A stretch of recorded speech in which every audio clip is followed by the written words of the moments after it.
Okay. Should be all set. All right, thank you, Sharon. It's it. Nope. Set them. Oh.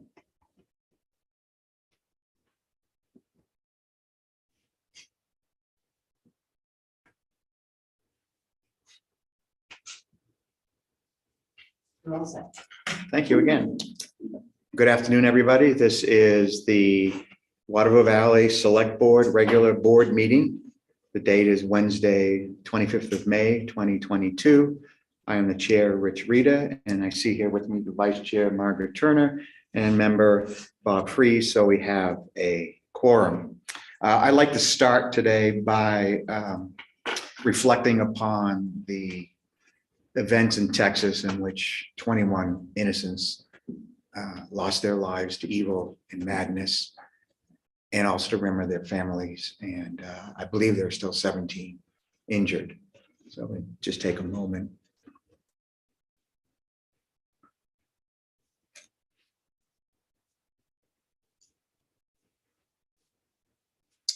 And if I also could say one more thing, I'd like to quote probably the most famous Watervillian of all, who said once, "After the day is gone, we shall go out, breathe deeply, and look up, and there the stars will be, unchanged, unchangeable." And that, of course, is H.A. Ray. All right. I think it would be good to decompress, at least for me, for a moment. Dave, I think we've been hearing stories of COVID in Waterville Valley. Could you please comment on what you've heard and what you would recommend? Sure. So, so in the number of COVID cases, especially for Waterville Valley and nationally, seem to be on a rise a bit, and everyone seemed to be being touched by COVID again, being revisited. We understand that there was, a social event happen, and that people that attended that event were subsequently infected with COVID-19. The truth of it is, we don't know where the source of it comes from, whether they were infected before or they were infected after. The only thing that I can proffer is we're no longer, the state is no longer contact tracing anymore. But what it is it's now personal responsibility, and we would urge people to be vaccinated, to wear their masks when they're with groups, and to if they don't feel comfortable, to make that choice not to participate in any of these group events, if the fear of being infected with COVID-19. We're not changing the way that we are responding to these types of calls. But I just want to bring the fact that it is out there. If you are gathering, we certainly encourage you to be vaccinated and wear your mask. Okay, thank you. Do we know how many cases we have in the valley at the moment that we know of? We do not. We don't count They don't it. count anymore. I know they don't, but I mean, anecdotally, do we know how many? No, we don't. Okay. So how did this surface that we even know that there's cases? Just people talking to others, we did receive some calls to Okay. the office. Okay. And so it's been anecdotal. There's nothing official from any source that we're getting. We just wanted to remind folks to, we do encourage people to be vaccinated and take precautions if you feel that you need to. If you're feeling sick, stay home. Yeah. Now's the time for a lot of people that, the COVID fatigue has certainly set in for a lot of people, and they want to go to the restaurants, they want to go to the gym again, they want to do all those things. But if they're not feeling well, then stay home. Wait till those symptoms subside. We had a bout of flu, just within the last 2 months. certainly not COVID related, but if everyone just used the same precautions, there might have been a lot less cases of that too. So, so we're just encouraging people to, rethink. If we know you all want to get out. We all know everybody wants to socialize again. But if you're not feeling well or you feel symptomatic for any cold, just try to avoid people just to be on the safe side. Any question, they can go get a test. The tests are readily available now. You can still order them for free through the state. And every pharmacy, department store is carrying them now. So there's no issue of a lack of testing. Yeah. You can get them from the US Post Office too. Yes. Yes. So you can order, I think, up to 3 sets of 8 or something like that from the post Yeah. office. Okay, thanks, Dave. And since you're talking, why don't we just move into your report? Could you first address the events down in Texas and what, if anything, we've been doing here in Waterville Valley in response? So for here in Waterville Valley, we have posted just a couple officers in the mornings and the afternoons to be present. Waterville Valley is a special place. We have safety precautions and measures in place that we practice with the school on a regular basis. And I'm not recommending any changes. The school does a very good job with those drills, and we'll continue to work with them and more or less be there. I think just our presence alone, at the school for some people is comforting, and we'll continue to do so through the week and longer if we need to. What about are the doors locked, or how does that work? Yeah, so several years ago, in the aftermath of Sandy Hook, we went through quite an extensive security overhaul of the school. And the school is pretty much where we all wanted it to be. All the doors are locked. It's a fob entry key system that's there. They do have a procedure for setting alarms, and we train on an annual basis a couple times a year on responding to those types of alarms to the school. So, and we'll continue to do so. And there's gonna more than likely will be an extensive investigation of the current, what happened yesterday and. That will be promulgated out. Yeah, and so we'll have to see what the results of that investigation are and, Right. and if there's, Any way- steps that need to be taken, Dave will we have to tighten coordinate up. with the school.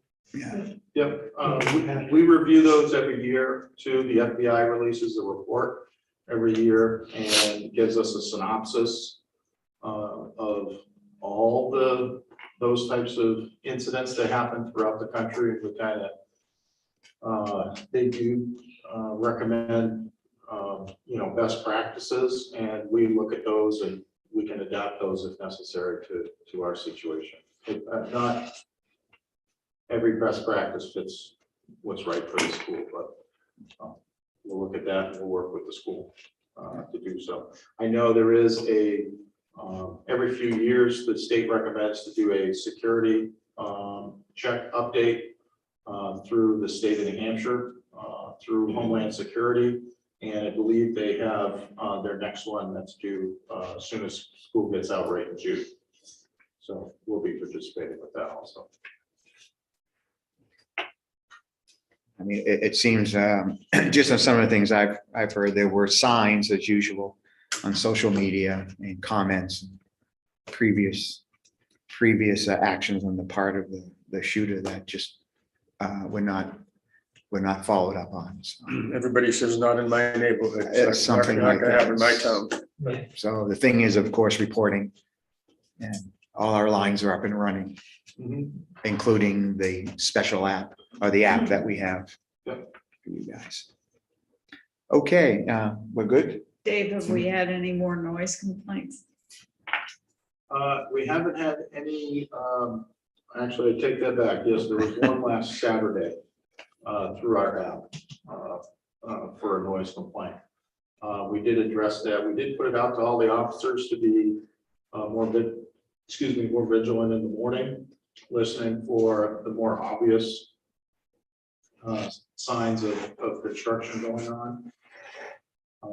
And I haven't had an opportunity yet, but certainly an email with a copy of the noise ordinance is going to be sent out to the contractors, certainly of the larger building sites in town, just as a friendly reminder of their start times. So, but we'll answer if they call. We will certainly address it with these folks. Good. Okay, any other, might as well just do the department heads, since I don't see anyone for privilege of the floor, Anything else? or no minutes to approve, and so we'll do financial after department heads, so Sure. why don't you just continue on, Dave? We just submitted our Gopher grant, that $50,000, I think Jeff had sent this morning. And I guess it's a pretty quick turnaround, so we should hear within about a week or so of the results of that grant. And that was, as a reminder, that was COVID EMS related equipment expenses that we put in for. We put in for redundancies for our life pack and some ambulance supplies, ventilators. We're now part of Spear has limited resources for certain medical conditions like stroke and some severe trauma cases where it's better for us to go straight to Concord with. So one of those was a ventilator. In there, because of new personnel, we added a couple portable radios in there. You know, those run about $3,000 a piece, along with some more fire pagers also. So we'll keep our fingers crossed, and hopefully we'll see what happens with that. We had our first carry out of the year yesterday. 74-year-old man off of Welch and Dickey, just below the Welch. Ledges. We sent 3 guys up along with Camp Thornton Fishing Gang and the Penny search and rescue. Took about 3 hours overall up and back to get the person out. Broken ankle or? Dislocated knee. Oh, Couldn't bear weight on it. Kept coming out if he tried to walk on it. So. Okay, we can move on. Just want to bring your attention. You may or may not have heard there was a life saved over the weekend at the Coyote Grill. Our part-time police officer James Sullivan was off duty with his wife enjoying dinner, and there was a person there that was choking. He's currently in our EMT class, and him and his wife and some other bystanders. After the Heimlich maneuver was unsuccessful, the person was unconscious, not breathing. They started CPR. They did 4 rounds of CPR before she came to. And so we've put in for AHA some life-saving awards on their behalf, and we'd like to do something to recognize not only James but the bystanders for doing the right thing. And, Yeah, we'll set that up and notify you. That's a great idea, I think. Yeah. Yep, And that was the second one in 2 weeks? That's Three the weeks? third one. Third one. in- that's the Couple of third weeks. one. In 3 weeks, yeah. Yeah, so the weekend guys are making some pretty good saves over the weekend. Well, you know, just shows the men and women in blue are on 24/7, 365. Other than that, like I said, the noise, I'll address the noise directly with the contractors. And Brooke and I are just getting ready for the Derby on Saturday. And I guess that would be the segue to Brooke, unless yeah. you have any questions. So Brooke, go ahead. I just need to get my, A little bit of sponsorship money on some prizes this morning, which was fun. I really have not much more than the Derby prep. It was really top of mind. We're running all of our regular programs this week and also both. So we're just very busy in preparation for summer right now. That's about all. that was short. I'm busy. Why am I sitting here? Can I go now? Do you have enough Yeah. volunteers for tomorrow? I think so, right? We hope so. Dave is still trying to If collect they show some up. people for, well, confirm some people for the leaderboard, right? Yeah. We have Sharon coming, we have Margaret, you're coming, Mhm. Yeah. This is Saturday. yes. Sorry. I'm just Saturday morning, so- We have 8 o'clock. staff, What time you need volunteers? I'll come. About 8 o'clock yeah, is about good. 8 o'clock. We kick off at 8:30 fishing. So Okay. just But get some there's prep. and get registration and everyone hand out Sure, t-shirts. sure. Yeah. Yeah, I'll be glad to help. We have some contingency. We work with the ice arena for a contingency plan for rain. So we may use the ice arena for either registration or the animal encounter show. Certainly the bathrooms will be used, so Yeah. it looks a It's a little little iffy. bored. Looks a little iffy right now. It may be spotty. But this is like football, right? The conditions- Yeah. The conditions don't stop the event. No, no, the fish It's like the fishing, rain. right? Yeah. They're already in the Oh, water. don't fishermen like rain too? But I think It's been snowing before. so- Yeah, oh, well then. So That's right. take rain. Yeah. That's right. I was telling Rich I wore my puffy jacket and gloves one year. Oh, Yes. yes. Yeah, the first year I worked, I was with Leslie Rose Warren, and it was so cold, our pens wouldn't work. So after that, we started bringing pencils. So anyway, but that's really all I have. But your staff is all set and you're Yeah, we gonna just- be training in a few weeks, Yep. right? Yeah. We're fully staffed for the summer, which is awesome.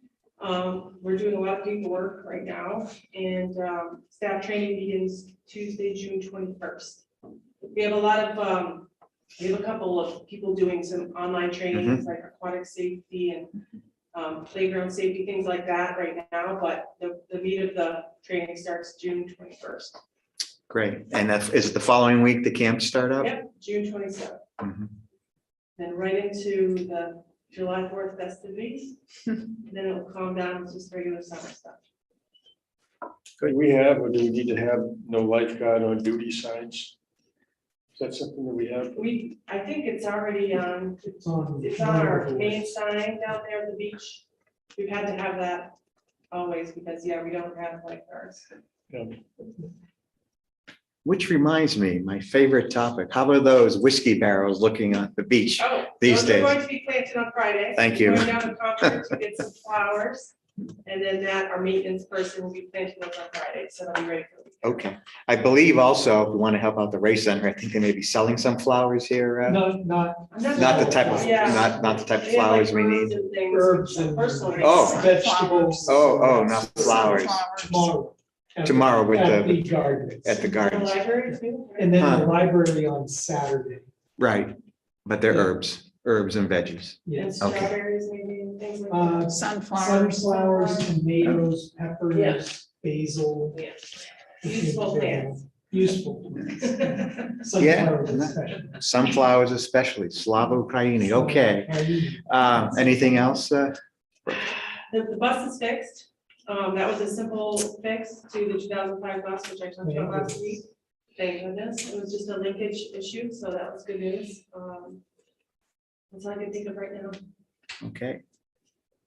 We'll just continue on. No, Yeah. actually, Dylan, I want to thank you for the great job you and your team, which is basically your dad, right?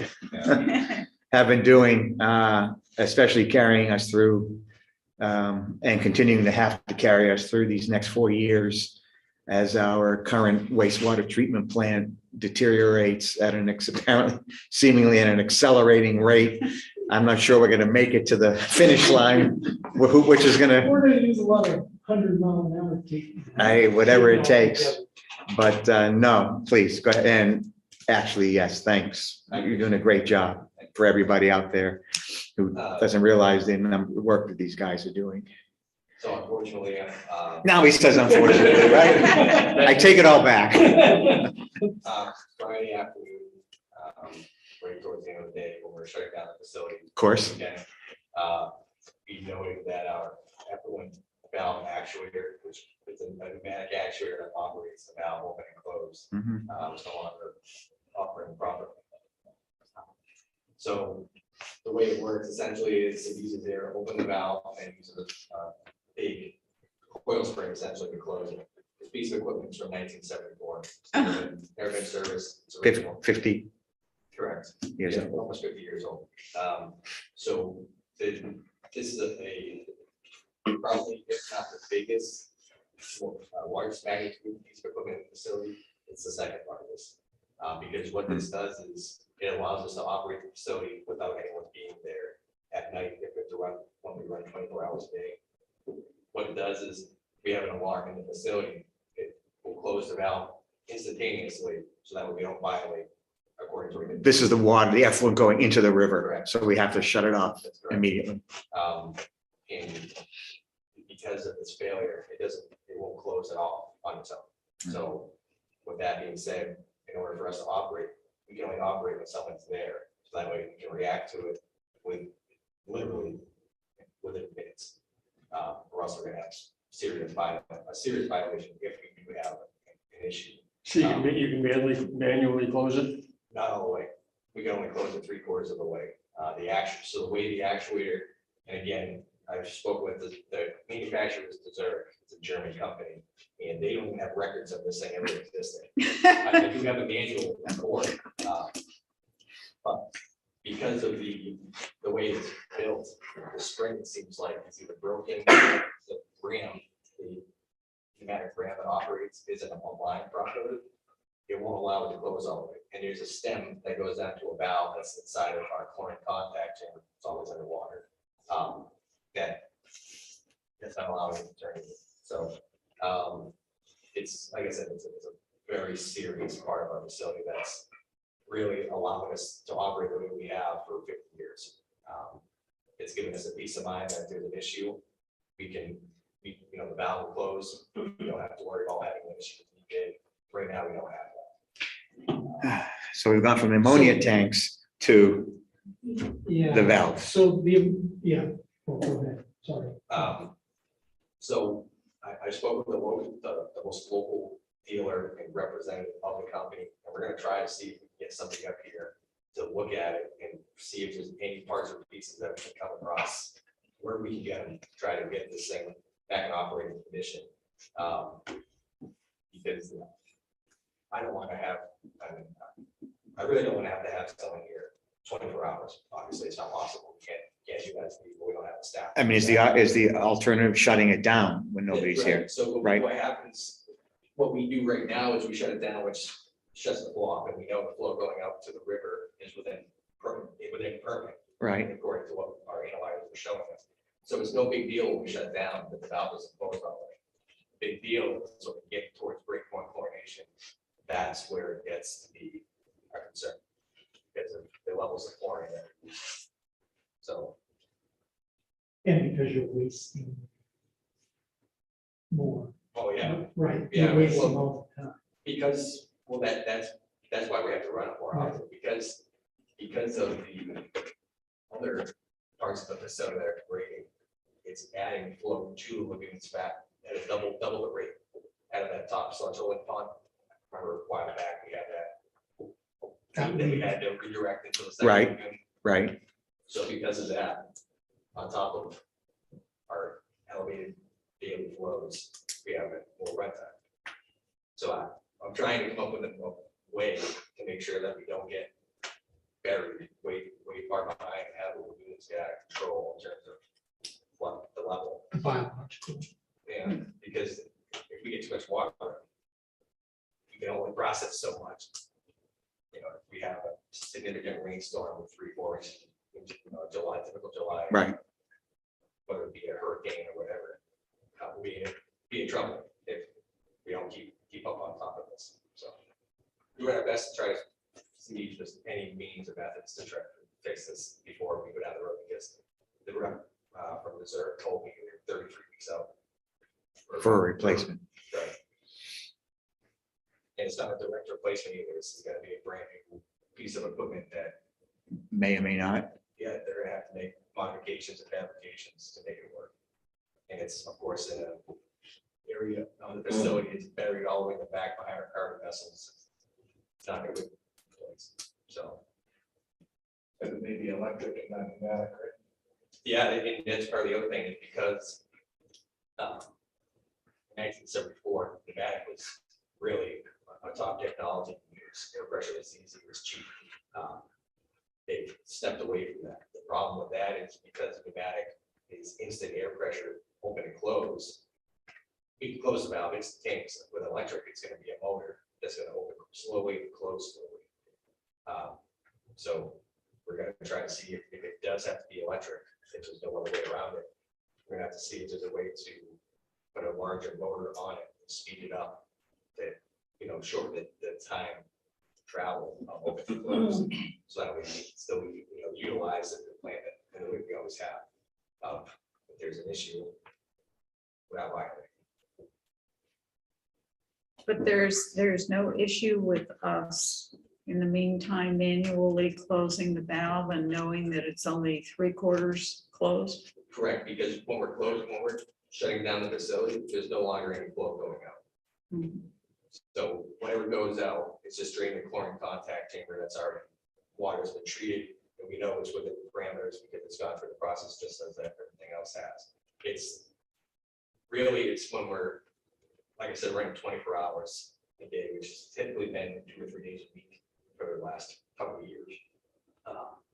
With the way everything's been, it's, if you have a power failure, if we have anything like that, and it causes a piece of equipment to go down or a chemical feed pump to stop operating, that's when you get high chlorine levels, or you have a coagulation issue, or then you get solids that go out.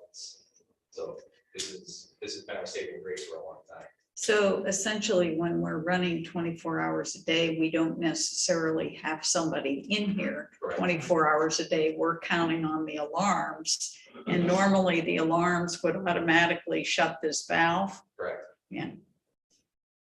Now, Mhm. does that, which means we're gonna have somebody here to shut the plant down to make sure we don't violate.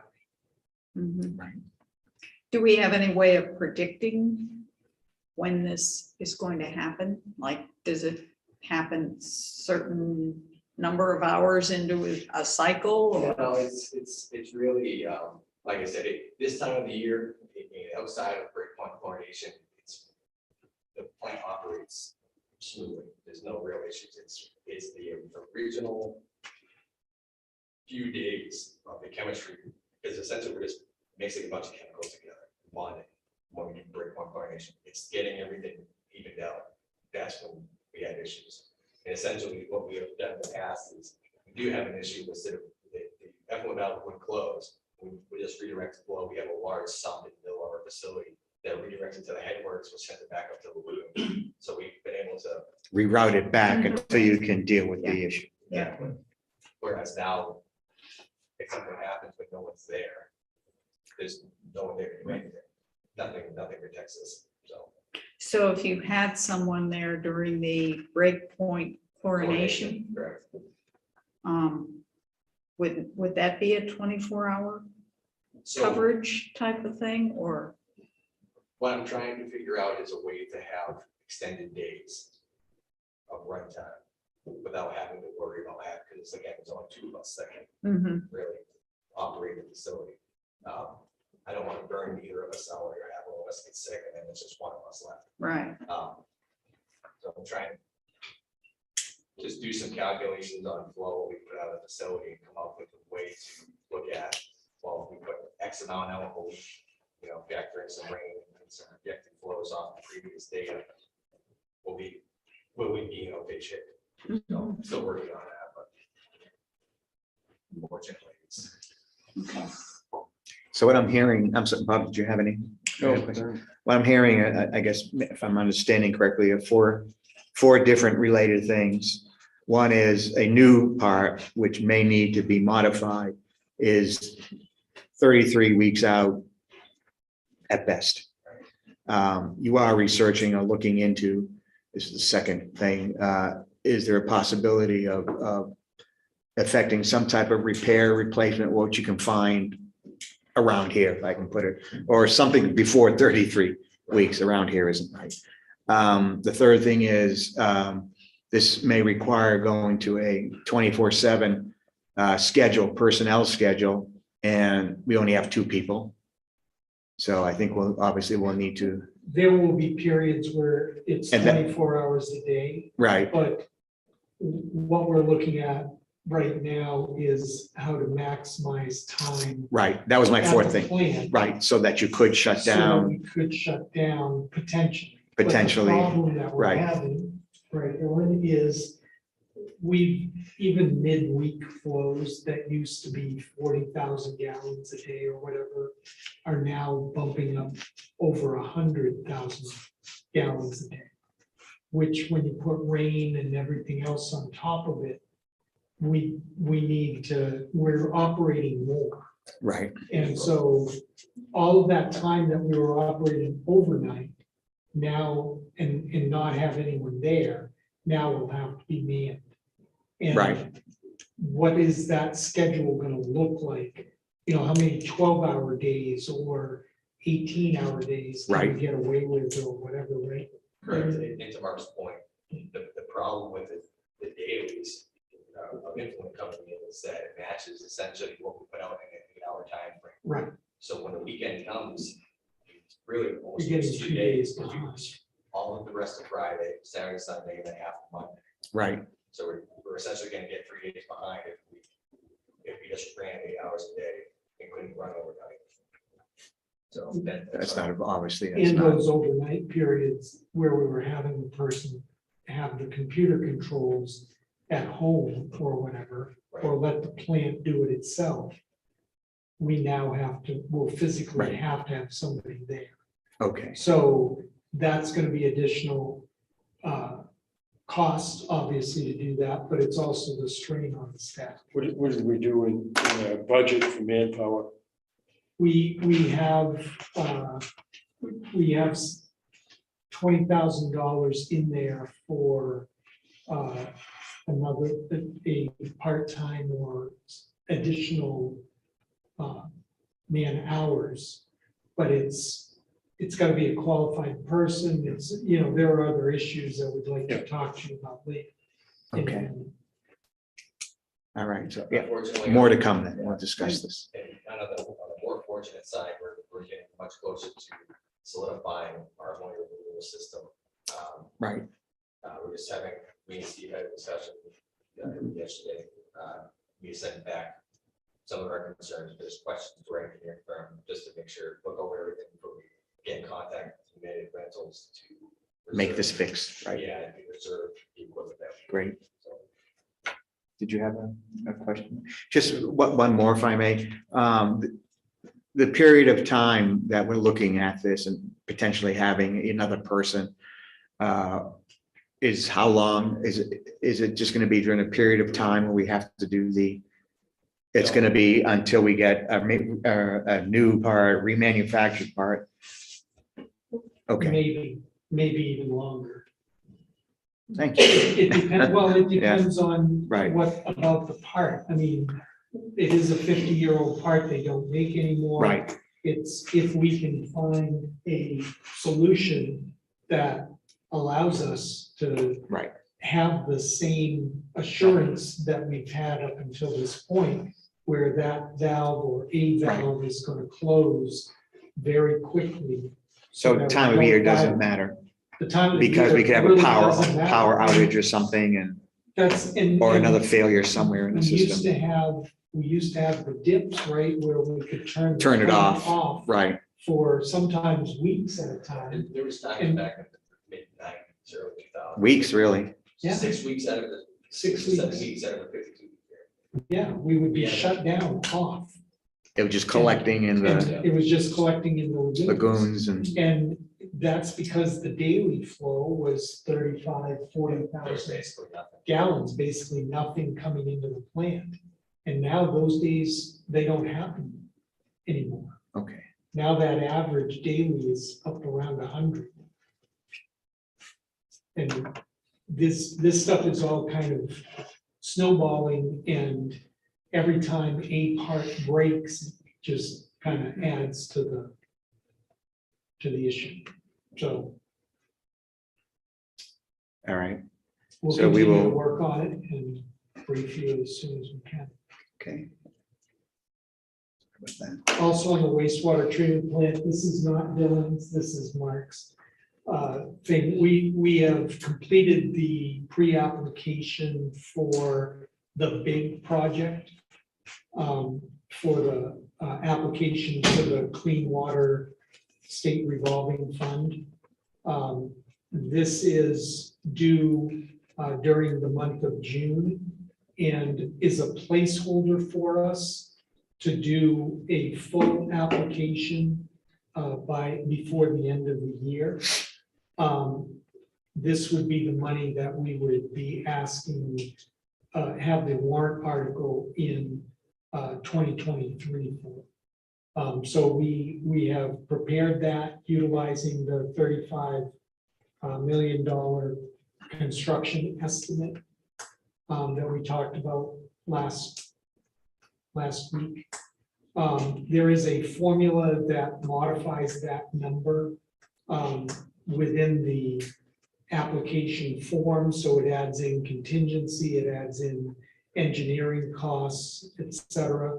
The total of all of that now is in excess of 40, once you add those ancillary things. That we're doing this not because we know that the project's gonna cost this right now, but because when we get the hard number for the cost estimate, which will be by December, we would be responsible if we put a lower number in. Okay, so we put 25 million in or whatever, and then it comes back higher. We're responsible for 100% of the difference. But we are not penalized if we put it in higher than we expect and then bring it down. So we've put in an additional 15 to 20% buffer in that construction estimate so that we don't end up on the negative side of that. I mean, the only thing that bothers me with that is that, you know, it creates an expectation and you know, it ends up being a self-fulfilling prophecy I sometimes. understand. And if we're gonna cost engineer this thing to be cost effective for the town, it scares me that we put in such a high number. We're just trying to preserve that 20 to 30% loan forgiveness. I understand, but I think there's a negative side to that. Well, a tendency to reach that is what you're saying. When the first cost estimate that we had, what, 2.5, 3 years ago or so, we were using the number of 25 million. Mhm. So the 20 for construction costs. So we've gone, really, the change is not the total number, it's that 25 to 35 million. And that's over the last 2.5 to 3 years with what we've seen happening in the construction industry. I know that it's a lot of money, but I mean, can the town afford 35 million? I mean, well, we're gonna continue to look for, obviously, lowering the cost of the construction as much as we can. But, and we'll look for additional grant opportunities that we can use in addition to the state money, the loan forgiveness side. But this isn't an optional thing to build. I was kind of surprised at the 30% report. I thought the 30% report was gonna get into the discussion about what's gonna happen. That's at the 60. So, I mean, all, the 30% just said, okay, here's what we got, Mhm. and here's what the EPA says you need. Yeah. I wouldn't consider that a 30% report, you know. Well, we're following the state guidelines. I Yeah. mean, they're meeting whatever the criteria is from DES. The 60% report is due at the end of July. I believe so. And that will select an option to meet the criteria that was set out in the 30%. So by the 60% mark, we're going to have the type of plant that we're gonna recommend. But aren't we only discussing one type at this point? No, actually, they're continuing to look at any of the The real options. tricky part of this isn't so much the activated sludge portion of the plant, it's the tertiary side, and that's the expensive. That's where this big figure is coming into effect, Mhm. because, and again, these are numbers that are from a few years back, so take them with a grain of salt, but the actual activated sludge portion of this new facility realistically is between 8 and 10.5 million. It's all the finite tertiary treatment processes is what adds money to this plant. Because of that 1 milligram per liter suspended solids, That requirement. that has never been done anywhere in my knowledge besides here. And that we fought against, but we're not And able to we change. fought against it, we asked, but that's been our tertiary requirement since the plant started up in 1974. And so they're not allowed, according to the EPA, they're not allowed to lessen that. So we have to continue to meet that requirement. And the only way for us to do it is with the tertiary system that we're looking at right now. But we're gonna look at all different options going into the 60%. And actually, when we get the 60% report, the way it's been described to me, I've never seen one myself, is we're gonna be shown at least 3 options that they look at. And there will be pros and cons on each of those. Mhm. And there will be cost Cost estimates, analysis, yeah. cost analysis, both for construction and for, I believe they have to do a 30-year operation analysis Yeah, of the plant. in operation. So they will give us the cost estimates for the next 30 years in each of the So options. obviously, we'll have an August workshop, Oh, public workshop on absolutely, on the 60%. yeah. And, report. well, we're gonna continue to talk all the way up. Before then, right, but that's gonna be a critical, at that Yeah. point is where we're gonna go. Exactly. We're gonna select. And Getting back to the personnel issue, I'm sorry, I can't let this go because I don't want Phil and Richard to burn themselves out. What level of license do you need in order to be able to do what needs to be done in there? So in order to be unsupervised at the facility, we need to have 1 grade below the existing grade of the facility, which is a 2. Myself, Richard, have a grade 3 license, which is a grade of the facility grade. So it's a bare minimum would be a 2. And we've reached out to the state to try to get some guidance on what we can do. And it's a statewide issue currently of hiring wastewater operators. Mhm. And I believe Johnny is one of the Operations Bureau staff. And I was not aware of this, but apparently the average age for wastewater operators in New Hampshire is 50, which is mind blowing.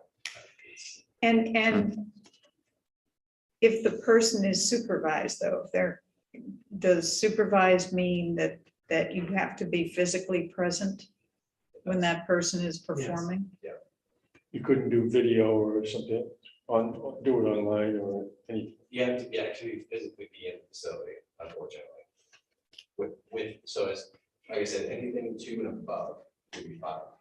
Anything 2 and below, they're not technically allowed to make changes without someone having a 2 or higher present. And how long does it take to get those licenses? For someone that's unlicensed and no experience, I think between 5 and 7 years for a grade 2. would, I assume you thought about either Tim Kingston or They let Greg their- Campbell. They let their license. They let their lapse. licenses go. Or they, well, could you get it back? They have to take a test. They gotta take the test and do everything. There's no interest in. No interest. I talked with Greg, and there's no interest, and he said some health issues as well recently. There's no interest coming back on that end. So, I mean, we are gonna talk to you some more about this, I think, later on. And we have nobody internally. I mean, it's gonna take 5 to 7 years. There's really nobody internally that says, We're gonna hey, I be- can see a we're gonna path be- to the future. and it's- No, we're gonna need to hire a minimum of a grade. And when we get to the new plant, Anyway, as we've seen, they've already given us the estimates of at least 2 new people. Mhm. Both of those people, the minimum would be grade 2, but we're gonna prefer to be grade 3 because our new plant's gonna go up to a grade 4, which means in order to be alone in the plant, the minimum that we're gonna need is gonna be a 3. So when the new plant goes online, so we're gonna wanna have in the hiring process of the new people, we're gonna want to be hiring. The absolute minimum would be 2, but preferably 3. And if they're grade 2 operators, we're gonna have to hire them conditional upon getting a grade 3 license. So they're gonna need to be. Well, whatever your stats, the plant's not gonna open to 27, right? Well, no, yeah, right, but they're gonna have to understand that Right. part of the hiring process, there's an expectation that they will continue their education and they're gonna continue. But you don't have to wait till 27 to hire them. You can hire somebody in theory at 24 or 23, Exactly, yeah, and that would start to give them longevity. that's right, that's what, yes. And how long does it take to get from 2 to 3? So it's like 3 years of experience. So there's another factor that factors into this, is education as well, which is the other. You gotta go to formal classes, correct? And take a test. You apparently have to be left-handed too. Yeah, exactly. there's nothing wrong with being left-handed. You can have 2 right-handers and 1 left-handed. You can have a left-hander on. Or the opposite. Right, Yeah. so you can turn the valve one way and the other guy's turning it out. There's an education experience for grade 3 or 4 years. So it's 12 years, high school graduation with a minimum, essentially the equivalent of an associate's degree. That's the minimum. In some instances, they will allow education experience, substitution, but it's like 10 to 15 years at a minimum before you can substitute anything there. Yeah. And we're not, I mean, every plant is going through the same thing. I mean, with the average age of 58, everybody's gonna really be going through it in the next 7 years. Which is As the people timeline start. for the plan. Retirement. DES has been very responsive. though. They've been- So, yeah, a lot of the news isn't encouraging, but they're giving us some ideas to work with from a recruiting standpoint. Who is? DES. Yeah, they said the biggest struggle, in their opinion, that New Hampshire faces is that, look at my email, but I believe you said Massachusetts, Connecticut, and New York are the highest paying And it's states in the country. So what they see a lot, especially down south, are wastewater operators getting some experience in New Hampshire and then fleeing for the higher wages in those. How about Other foreign, states. how about foreign people? I don't know if that's an option. They're not gonna be eligible for a license. You don't have the If education. if somebody's trained in a different country, is it, I don't, just throwing it out there. Yeah, no, we can Ask the check. question. Yeah, we can ask. Most licensures, you gotta redo the whole, you gotta take, I mean, in other professions. You got some ins with the government, don't you? Even- Not those ends. Well, but even in Dylan's case, I mean, Dylan's a grade 5 operator in Massachusetts. And the most they would give him here is a 3. You know, so. Yeah, even crossing states, even that's crossing right. States, You got it right. so. It's like nursing. Yeah, it's just a Yeah. reciprocal license essentially, but that's. There is the other option. I don't know if you wanted to have the discussion later, but a firm, you know, having it run by a firm, but we decided we didn't want to go that route because it ultimately would not work as well and be more expensive. We've looked at it in the past. Yeah. And the cost, I mean, we're still responsible for the maintenance of the Right. plant. All they do is operate the plant. And I think one of And the then plans we're maybe as seeing, a stopgap, if there were an emergency situation, you can call them up and, you know, set something up, but on an ongoing Right. basis. There have been towns that have gone private and have come back to running the plants themselves because but we're going to see a plant, I think, And that you're is gonna privately see- operated. Littleton. Littleton is privately operated. You'll see the condition. You'll see the Yeah, so- conditions of the facility. Okay, we'll leave it at that for the Yeah. record. Any other questions? Oh, so no. Because another question will make you more I do depressed. It's better if you didn't come next time. I genuinely feel bad. No, you're doing your job very well. I appreciate it. So we're done with you, right? That's correct. Good, okay. How are the administrative services looking these days? Great.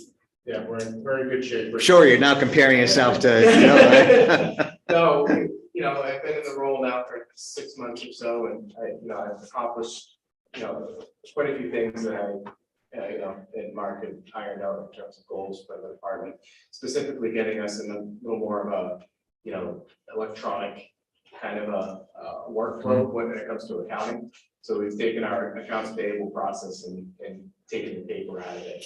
And we're scanning invoices now, uploading the invoices to our server, which in turn get uploaded to QuickBooks, and then we can destroy the hard copies. That's saving a lot of, very precious space in our department.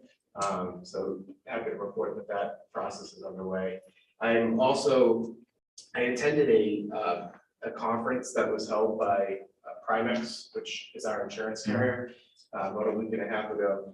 And one of the seminars was conducted by the town administrator of Peterborough, who I'm not sure if you heard of, about a year and a half ago, had a pretty large security cyber attack happened in the town, where they were taken for about $1.7 million in funding.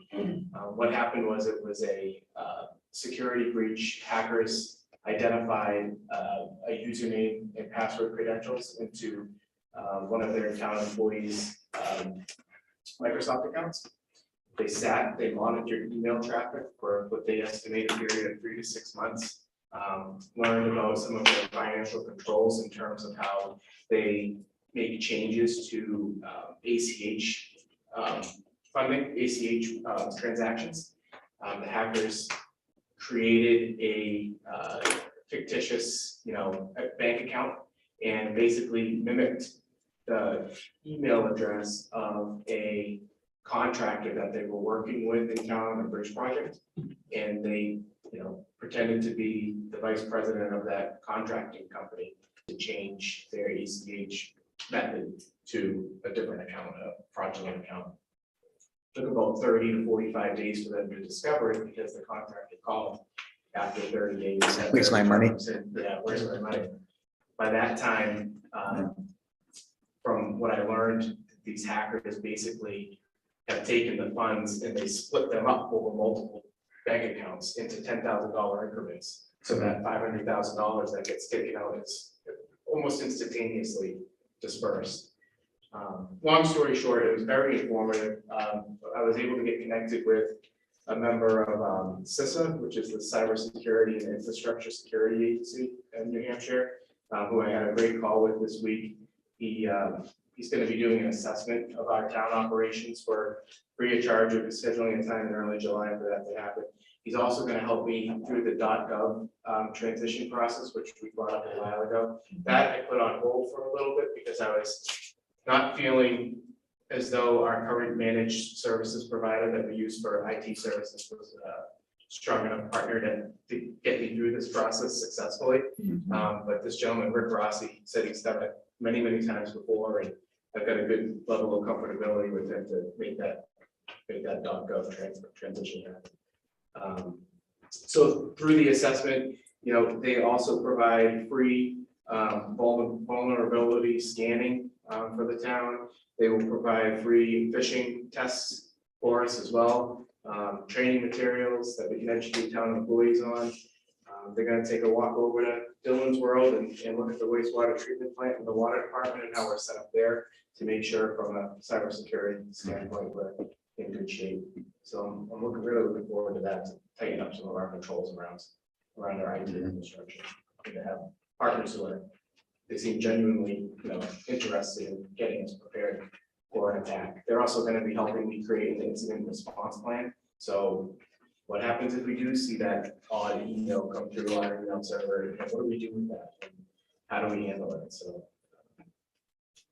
And this is particularly important because there's no insurance for it. The Peterborough situation, they have virtually no insurance. They had to take the 1.8, 1.7 million out of fund balance to recoup it. Yeah, everybody's running into really high costs for cybersecurity insurance. I know the hospital is dealing with that too. Well, Primex doesn't provide it. Doesn't provide it. Or like, we'd have to get a rider, which would cost The us astronomical. potentially Oh, yeah. tens of thousands. Yeah. yeah, one stat that he brought up was there are currently 55 active cybersecurity incidences in the state of New Hampshire within municipalities that they're investigating today. And so it's not, he They said the know days of. of the Prince of Arabia, you know, fraudulently sending that poorly poor grammar email to, you know, your Hotmail account are dying, and they're becoming much more sophisticated and patient in their efforts to scam us.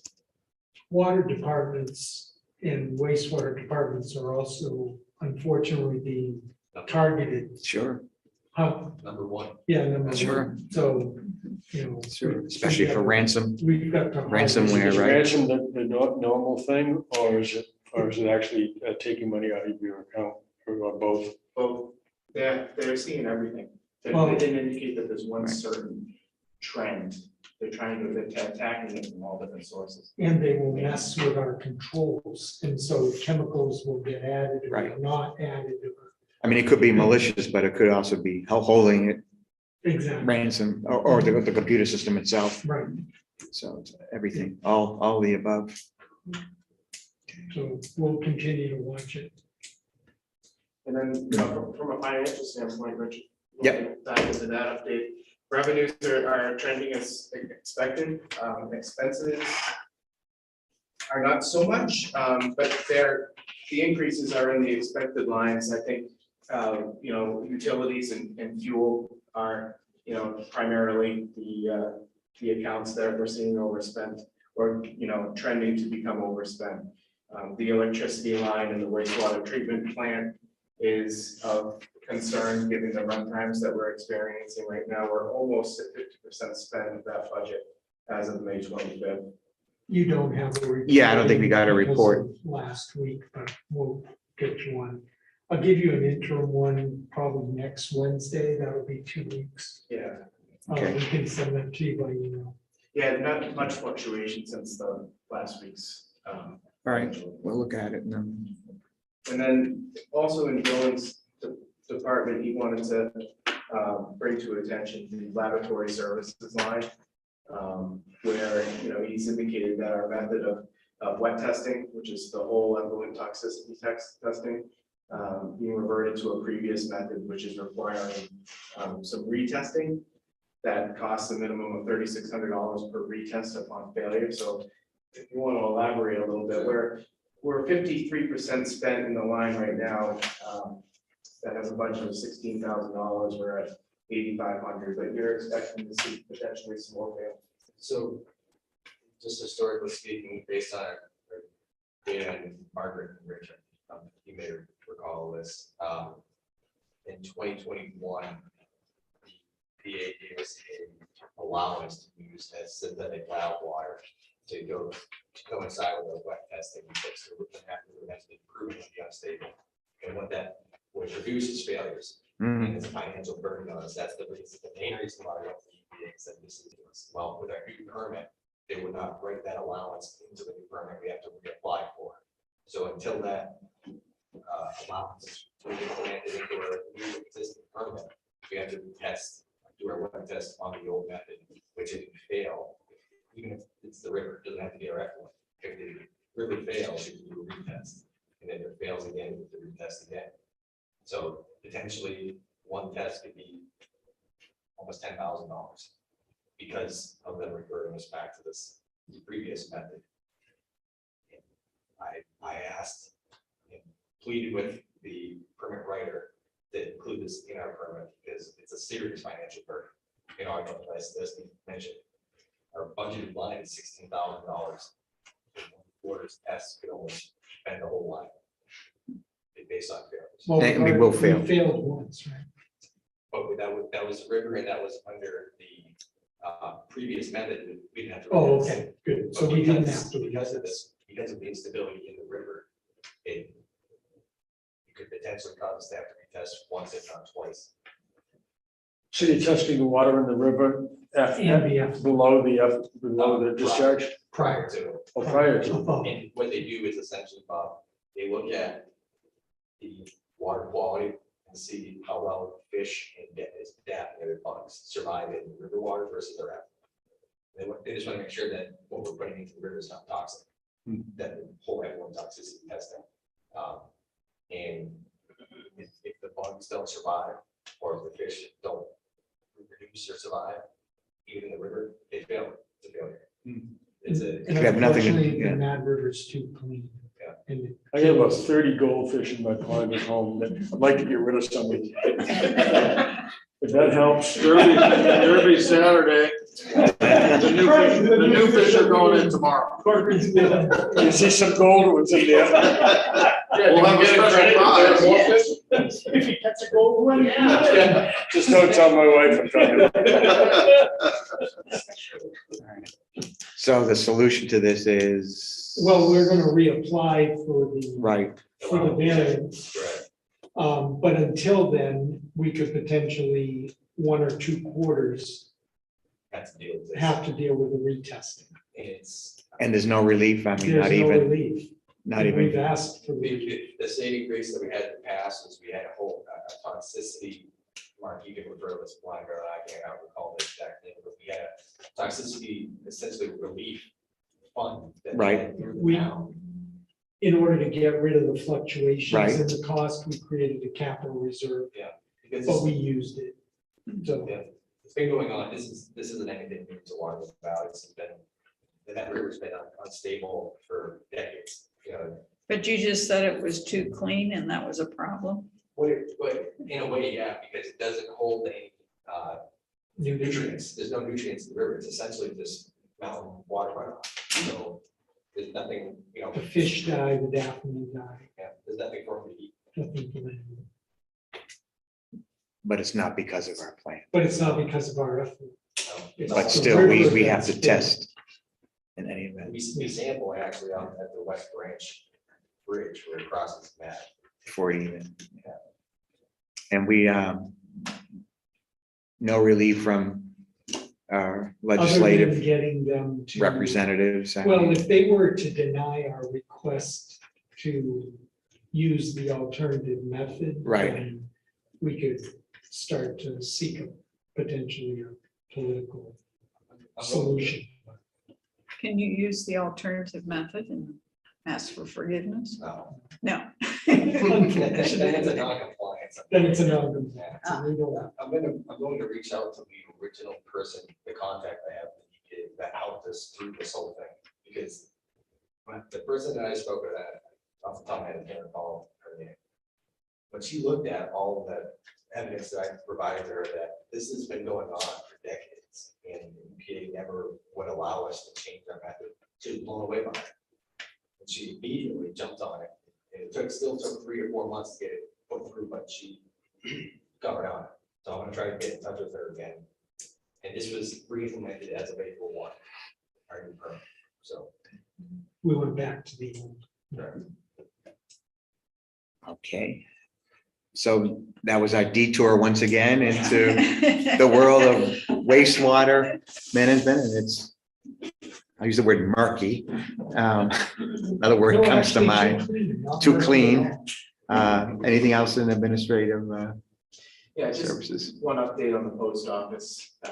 Tony Stewart is very happy in her new role, and has done a phenomenal job bringing her up to speed with the operations in the post office. And they, over the course of the past couple of weeks, have, from what my standpoint, have established a really good relationship. So Ann's very happy leading the post office with Tony's capable hands, and she's been a great support for us as well during the transition. Only one concern is that there's an interim postmaster in Canton who seems to be, at least verbally, giving Tony a little bit of a problem. He's has these grandiose ideas of potentially taking the Waterville Valley Post Office in-house into Canton and Getting rid of the CPU. changing the CPU a little bit. It's my intention to go and meet with him at some point this week. Again, he hasn't taken over for the postmistress who has left and gone to Meredith. So he might not even get the postmaster job in Canton, but he seems to be, But Why? it's not up to him, is it? not at this point, Not yet. but I know he has applied for the postmaster position. But even if he gets to postmaster, isn't our agreement with the United States Postal Service? is. Yeah. But it runs through the Campton Post Office, but ultimately it would go out to the folks in Colorado that Mhm. control the CPU. So Mhm. we're pretty confident we can, I'm just not Fight thrilled this about out. the dialogue. yeah, it's just It's not not a helpful. positive situation. right now. Is there a reason why he thinks it's better? Is it controls? There would be an increase in His revenue for revenue. the Campton His Post revenue. Office, as I I His see. revenue If they- Campton. acquire more PO boxes, if they acquire more postal transactions, they go up in grades, which in turn could elevate his position. Okay, That was a nice party. That was good. Yeah, I think Craig and everybody, I thought the venue was perfect, the food was good, and had nothing but great things to say. great. Yeah, so she was happy. Just on in a tickler strategic plan, when you get a chance, just to follow up on, the prioritization, and I think you're gonna get us a list. I'm not asking for it tomorrow or even the day after tomorrow, but sometime so that we can look at it and then maybe sit down and go through in a The select summary. board meeting, maybe talk about prioritization. Things I'm hearing today is making me even more anxious to have some sort of prioritization going forward as to what we need to be doing in relating to the CIP. Okay, Mark, to the extent you can, update on Jim or DPW? The trash truck is back in working. I saw order. it. Was down. I saw it for there. A few days. In all its but, glory. Mike White, got the part in and the part was installed, so they were able to catch up. Great. We are still down both Jim and one other person in the department right now. So they are doing the maintenance that they can. They've been working on the lawn mowing and grass cutting equipment and starting to do that. There have been a couple of calls to go out, people doing tree maintenance and that sort of thing along the edges of the right of way and Mhm. just getting them answers to questions about whose tree is whose and that sort of thing. They've been taking care of those things. And basically, we're still waiting to hear back from the engineer for the revisions to the paving project. Oh, yeah, that's on the Cost list, right, estimate. okay, right. And I can't think of anything else day to day that they're working on at this point. Who supervises the, Nate, between Nate and Mike White, Mike handles the solid waste stuff and Nate is running the crew for the roads. Okay. Any questions? Are you guys getting any questions or anything from No. Public Works or solid waste? No. Okay. Okay, if that's it with department head reports, we can move on to calendar review. So we next meet. Well, the next regular meeting is not the 25th because that's today. Next one is 8 June, right? Yeah. Oh, the calendar says 25 May. Oh, I'm sorry. Yes, Yeah. that is June. Yes. Okay, 8 June, 3 PM. Yeah. And we move the workshop to, if it works for the school board, to the first meeting in July. Okay. And tomorrow, the planning board is meeting at 8 AM to work on the master plan, continuing project. Anything else on calendar? Good, okay. New business, general election primary location and polling times. We received the Mhm. email confirmation from Mike Fergal that we can hold it at the gymnasium. So that is what we will plan to do. And not just the primary, right, but also the general in November. That's correct. Right. Primary, and so we will fill out the poster. The filing period for state offices opens or is open from June 1st to June 10th. And So anybody wants to run for, anybody wants to the run dozen for or so legislator, office- state senator, it's all listed, which ones are available? executive counselor, Governor, anyone governor, for governor, anybody say, here is US senator? fully qualified to be any of those positions, so give it a whirl. You got what, 10 days You got to 10 days to decide. throw your hat in the ring? so we're all, one of us are supposed to be there at all times during the polling? Actually, for general Actually, elections, the majority of the board is So- supposed to be there, but we've gone with That Gene, come on in. 50. Yeah. We have always had at least one of you there. The general election is required, the polls are required to be open a minimum of 8 hours on those days. In initial conversation with Patty, we're leaning towards an 11 AM start time. And We had a good running conversation with Patty yesterday about, running through 7 PM right, for both the primary and the general election. So however you want to break that down. okay. Well, this is not until September. This is until is for the September. first time, 13th, right? September what? 13th. September 13th for the primary. And November 8th for the general. Just FYI, Bob, since I've been on the board, when we've needed to, I've always asked to do the whole 8 hours. I'm a political scientist by academic training, so I kind of like this stuff. So And you and I can split up the other 4 hours. I usually take the latter part because the person who's on the latter part stays and counts. I went to school for political science. She went for math. So she can count. And has to sign the box, you know. So if that works for you, it's So- gonna be. Yeah. Obviously we'll revisit it in So you'd August be or like whatever. 11 to 3 kind of thing.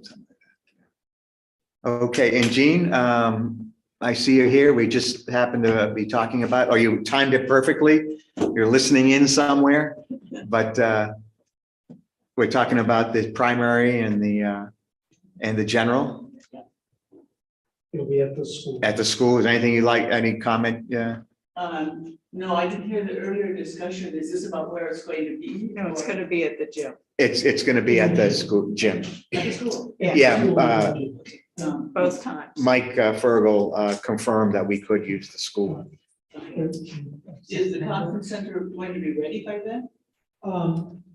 I believe so as a backup, but right now we can be in this, we can be in the gym. Okay, so then the primary, that's certainly, with our new expanded population, you can never tell, but, for the primary, then it's not gonna make that And mistake. then Right. We November. probably won't have necessarily November. the same numbers we might have during the general election. Sure. And we talked to Patty yesterday about finding ballot clerks and so forth. Yeah, Right. well, Yeah, she's they gonna need to be be, appointed by July, the selectmen will need to appoint them by Right. July 15th. Yeah. We'll get Right. names to you, Patty and I discussed. Right, yeah, we talked about with her, the meeting, I think is the third, is our meeting on 13 July? A select board meeting, I believe.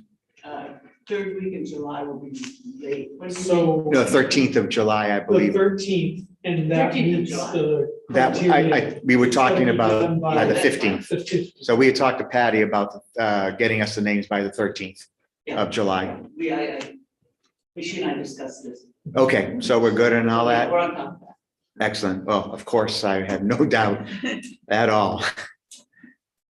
Anything else on the election, upcoming election arrangements?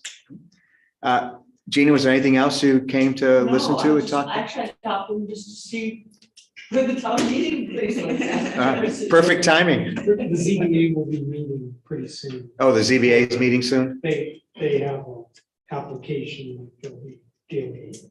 So, Okay, okay. All right, So on the Ray Center, yes, the numbers that we provided you, the intent was to bring to the board's attention the current situation at the center.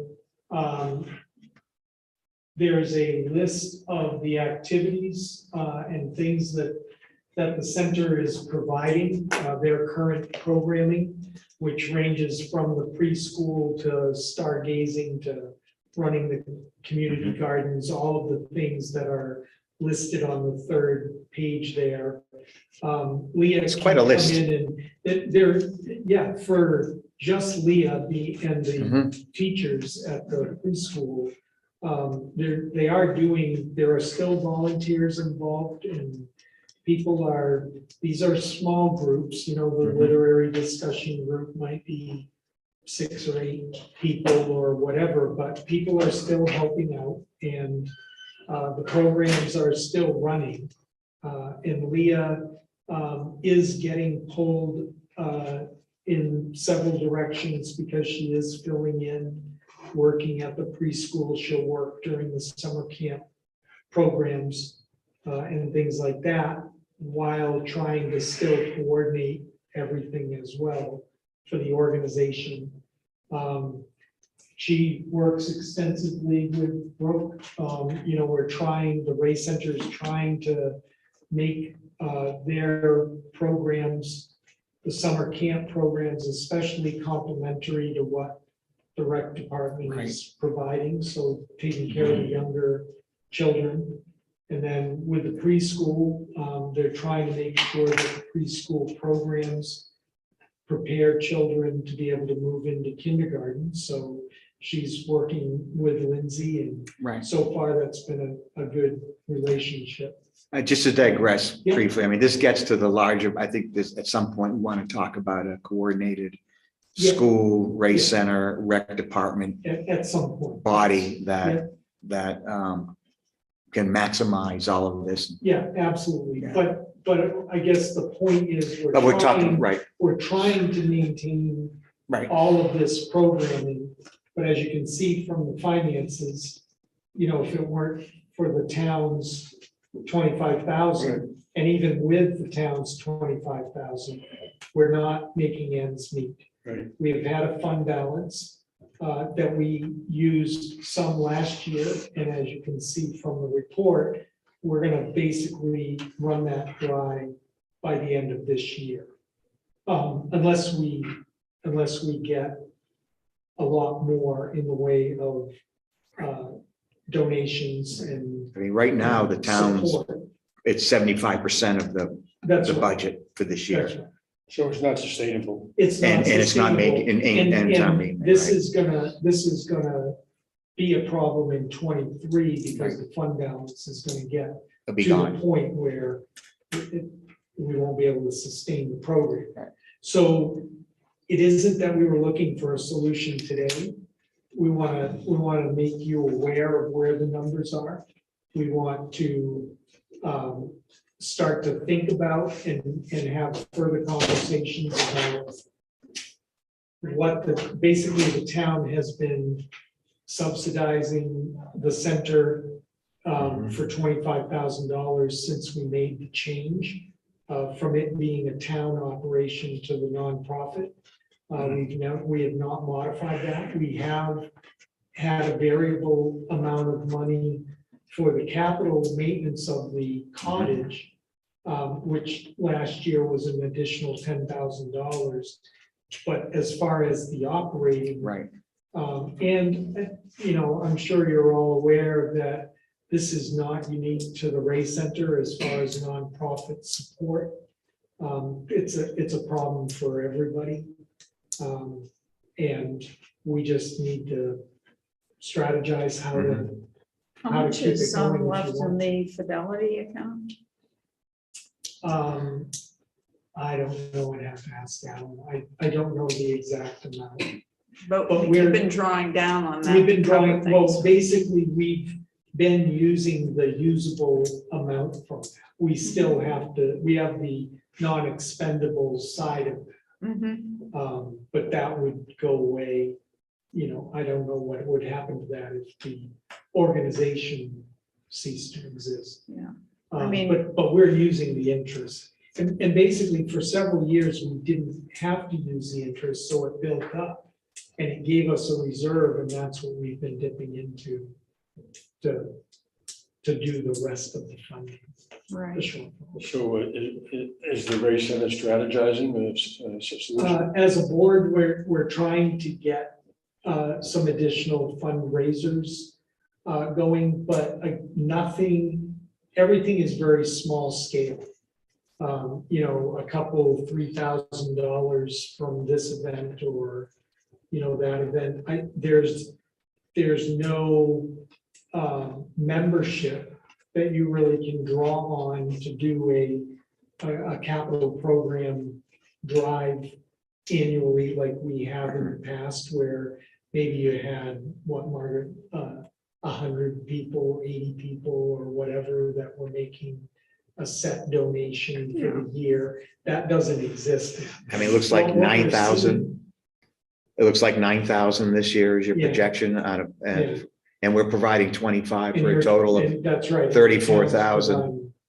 34th, and you're looking at expending 83,000, so drawing down the fund balance by 47,000. Well, yes, but now the preschool is covering its cost. Right, that's a net zero. of Staff. Right, That's a I net saw that zero. in the, The summer numbers. camp programs for the Right. most part is netting out to almost zero. So those two big pieces are pretty self-supporting. right, I thought the But they preschool was don't losing take- money. But they No. don't take into account, the amount of time that Leah is spending, because her pay is included, in the center. Mhm. not- right, and she's within- managing And across she's all three. managing across all three. Right, And gotcha. she's actually a part-time teacher and she's a part-time camp counselor. So there is, while they are taking care of the staff that we hire specifically for those programs, they're not covering all of the costs of really providing the Right. service. But those can be modified because those are They can be, only because people are paying that's the right. preschool Yeah. and the summer camp. So those fees potentially could be increased to cover what we perceive to be, or what the board understands to be Yeah. the cost that's included in the operating Right. budget or the personnel budget, I should say. The net preschool is the minus 16, Yeah, 16,000 minus 6,000 for this year. But again, that's a lot of that is being, so Leah's covering a lot of that loss with the staffing, and I think that's how they're getting To net zero, around. Yeah, to net zero. yeah.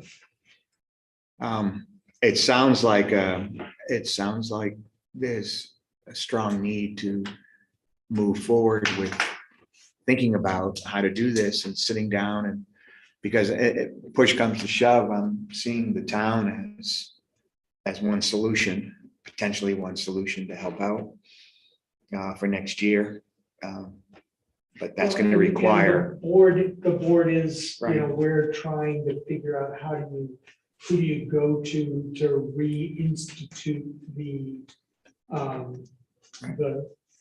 annual campaign Right. to get those, that core Right. group of 50 to 100 people to be members again.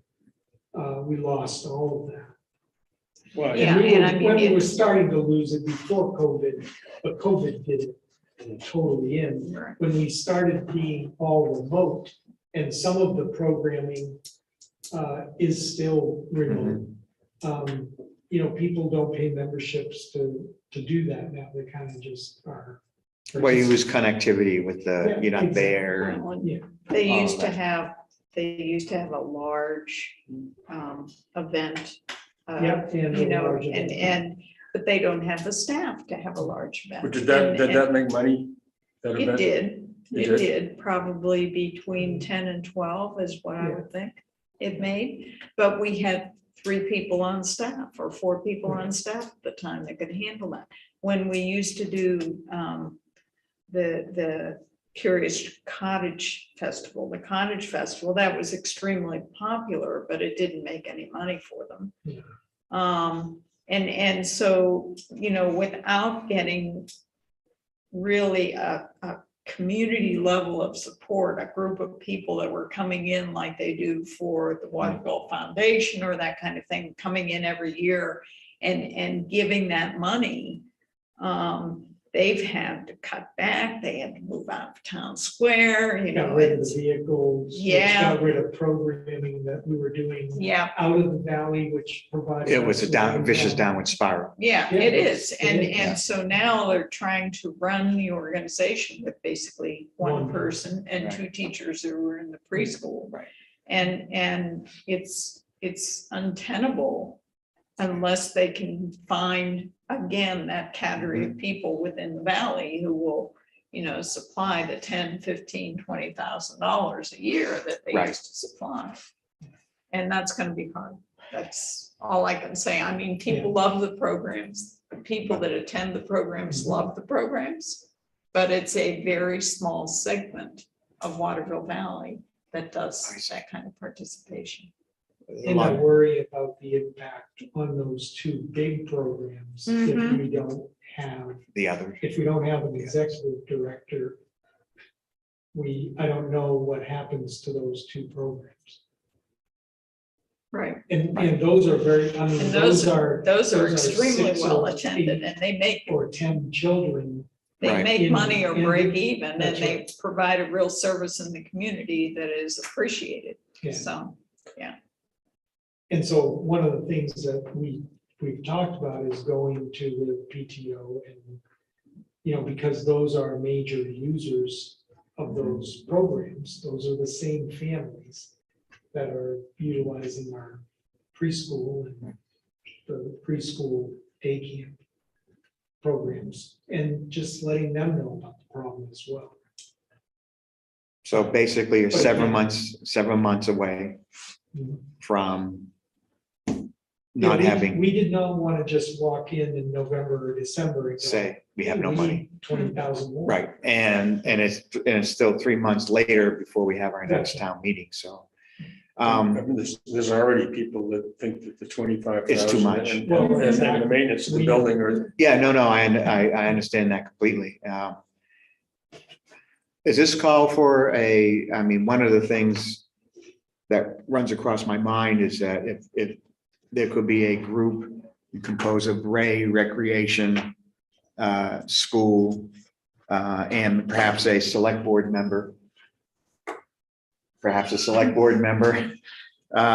She was avoiding eye contact. No, but- I was on the board for a very Right. long time, and I was one of the people who was a primary financier of the Ray Center at the very beginning. Mhm. And my message to the Ray Center throughout was, you cannot sustain yourselves with just your primary benefactor who has since turned against them and me. And so in order to encourage you to go out and get other people on board, I'm gradually going to reduce I see. my That's the history, contribution. part of the history. Okay. And so I don't know whether I am the right person to be there, because that is still my message, that Okay. they needed to develop a much Right. larger group of people who were regular givers, you know? Yeah, I'm just thinking that since the town is 75% of the operating budget at this point, what I was thinking of was a group that's going to brainstorm this and come up with some solutions before time runs out. I mean, it's not anything, just going out and telling people, telling the select board, going to the PTO is okay, but now what? I mean, there should be some I effort. think the burdens on the board of the race, Yeah. not on us. No, that's what I'm saying. I mean, but I think since there is an overlap, certainly with the rec department, that it would be good to have a town representative as part of thinking of going forward, especially looking at the town's interest, since we're providing 75% of the budget as it is today, just to come up with some options. I don't know. I think of that as a conflict of interest, actually. You know, we're the major donor and I think they ought to come to us with their plans and Us being the town as opposed to the select board. In other words, not have yeah, like a rec. I don't think it's our responsibility to put somebody on their strategic planning. Let them pick whoever they want. Okay, I mean, well, I'm just thinking that since we're gonna be a major player, we'd want to be in on the ground floor, of what some of the options are going forward, but. Well, what do you think, I Margaret? mean, again, obviously, the preschool and the summer camp are both things that are very much tied into our community, that we do not want to see go away. Correct. Wouldn't the preschool fall under the purview of the school board versus rather than the select board? They have their hands full. Well, Is the only well, way. they've stayed away from it Yeah. because of the regulatory requirements if it becomes part of the school. And the need That's to That's hire, been why it was a private organization. that took in it the on. nonprofit rather than a part. of the And I think it was 2 or 3 town meetings ago, right? That they proposed, I think, $125,000 to start up. This was just before COVID, and it was rejected by the town.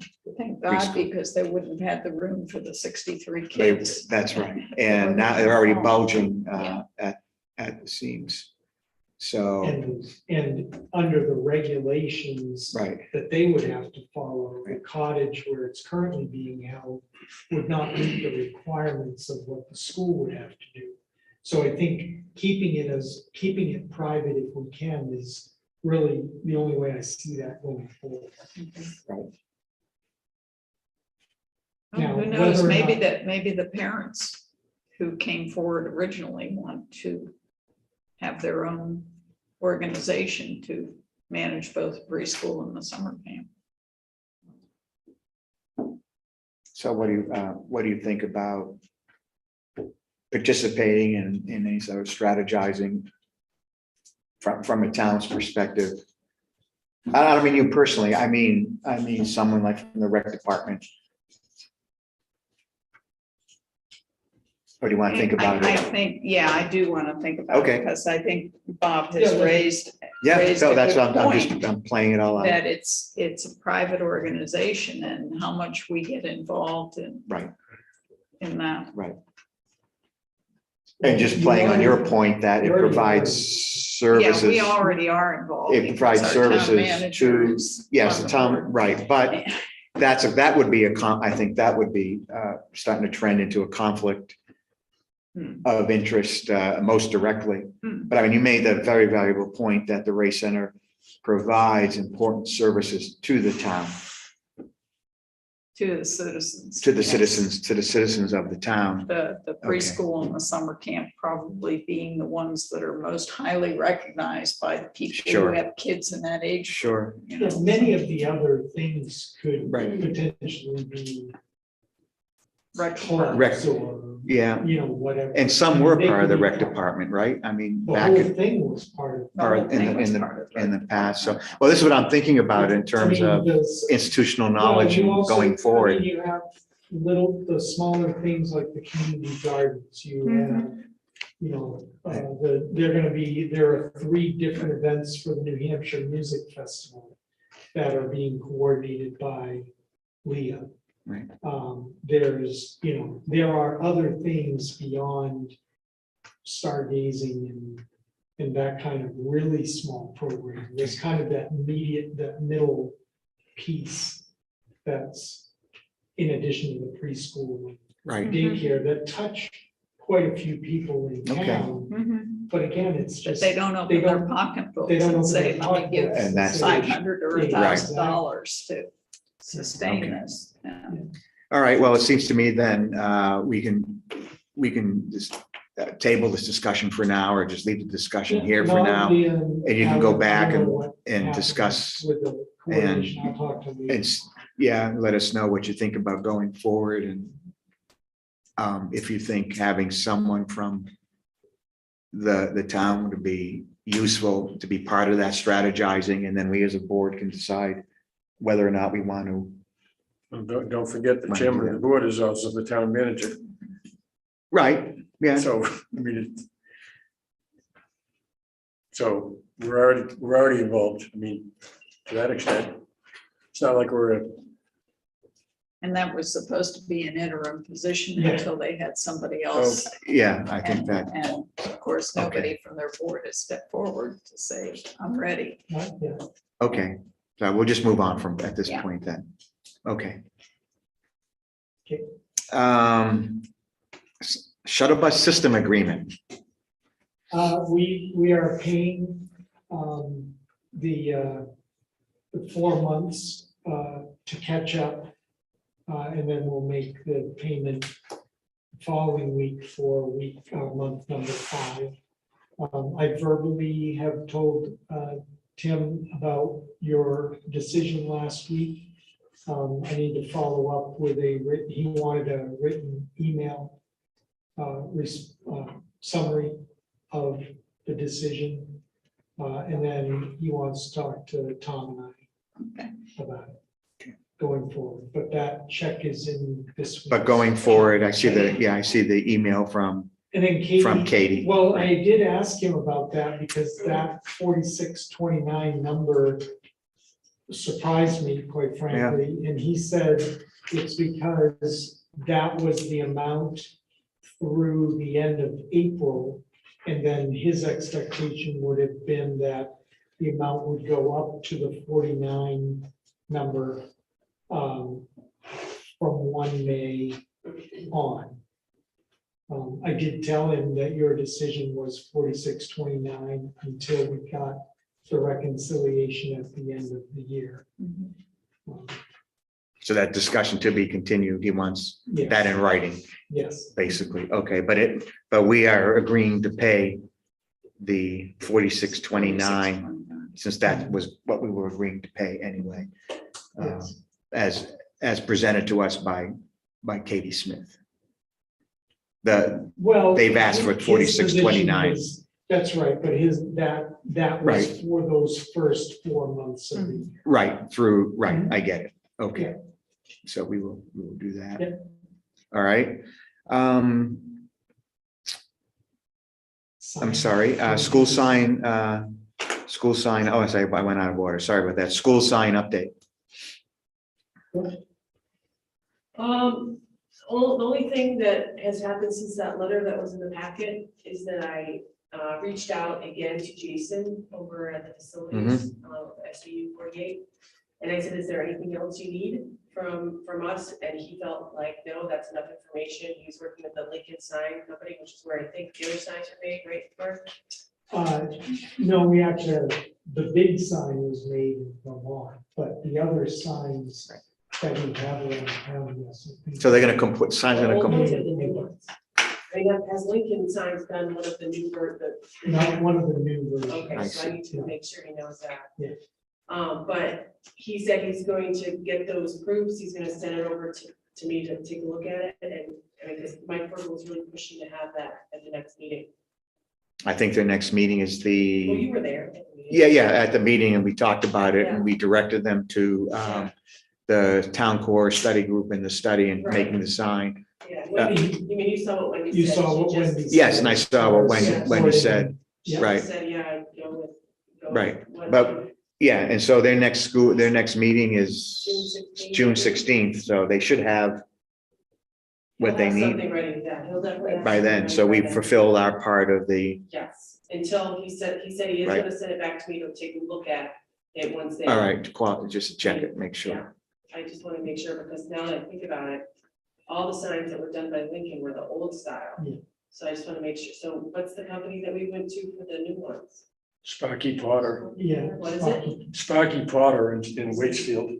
But the ski area has done a couple of signs in the same color palette Mm-hmm, and the same look, mm-hmm, and they may have done that Okay, through I'll Lincoln, just so we verify. just verify with that.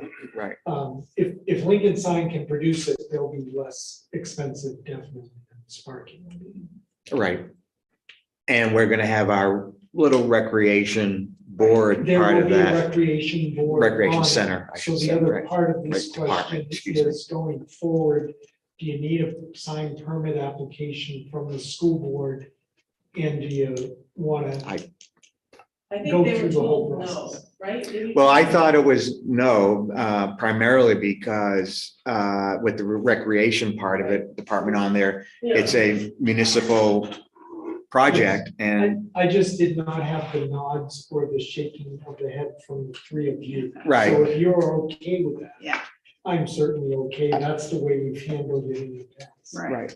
Do you have any? problem? No, I don't, but just for clarity, the school does have to abide by the zoning ordinances in terms of, Just as construction. an organization, as- they would. right, but because we are part of this, we can cover it as a town project, and we are not That's correct. required to abide by the town zoning ordinances. I do have a more specific question about the sign itself, like, right now, the current sign, the way it's set in the ground right there kind of dips, and so the sign is set in there, and the rec department is very hard to read. So I was going to suggest that the sign be able to be a little bit taller, and I was wondering if there are any rules around that.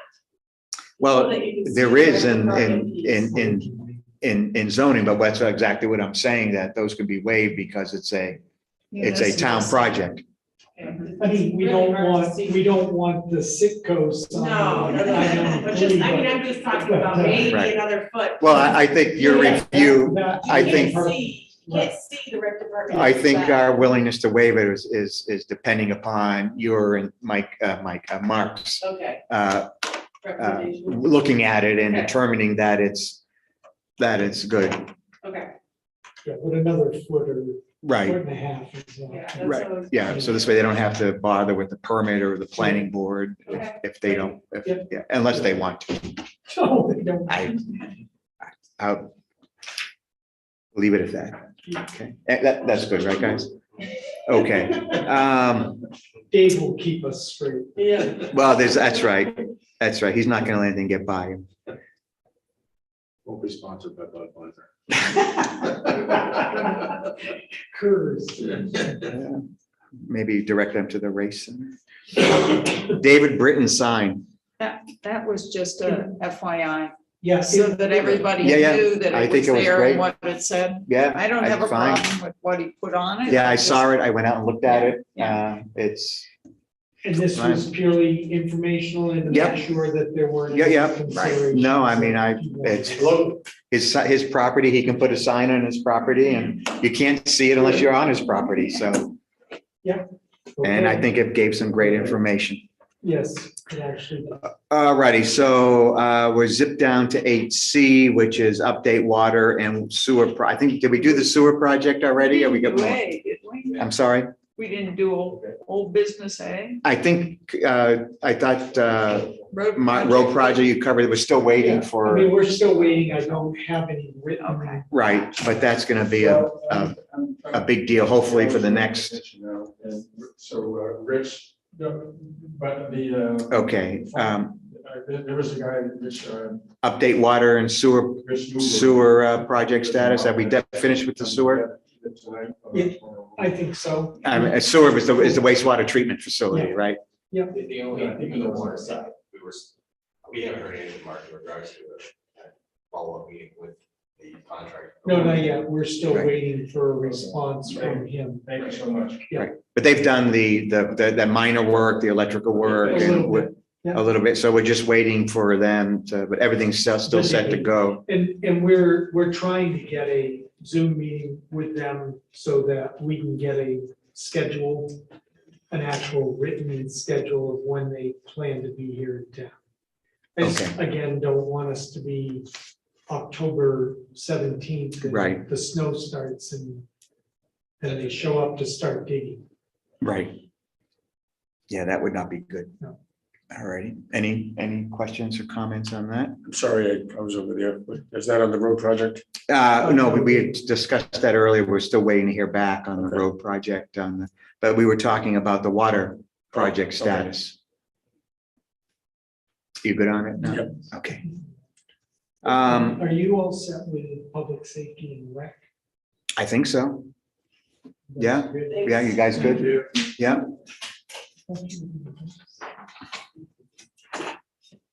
On Saturday morning. Oh, man. I gotta work for it? Come on, Dave. What's your fishing pole? No, you get a spiffy t-shirt if you. Oh, my vision But is you gotta shot. show up in the morning, they won't give it to you. Does he got a t-shirt? My vision is shot. Just saying, Steve, my vision is shot. You got a t-shirt? Okay. Move the table, I promise. Board concerns and directives. I have one. You guys have anything? So quickly, on my perambulation around Waterville Valley, it's a wonderful thing to do. I walked by the location of the porta potties. And it concerns me that it's not obvious to either visitors or town residents that those are for public use. I don't know if either of you had it, because of where they're placed. I don't know if either of you had a chance to look at them yet. I What sent you think? pictures. I didn't get pictures. Oh, You sent me pictures. yeah. Yeah.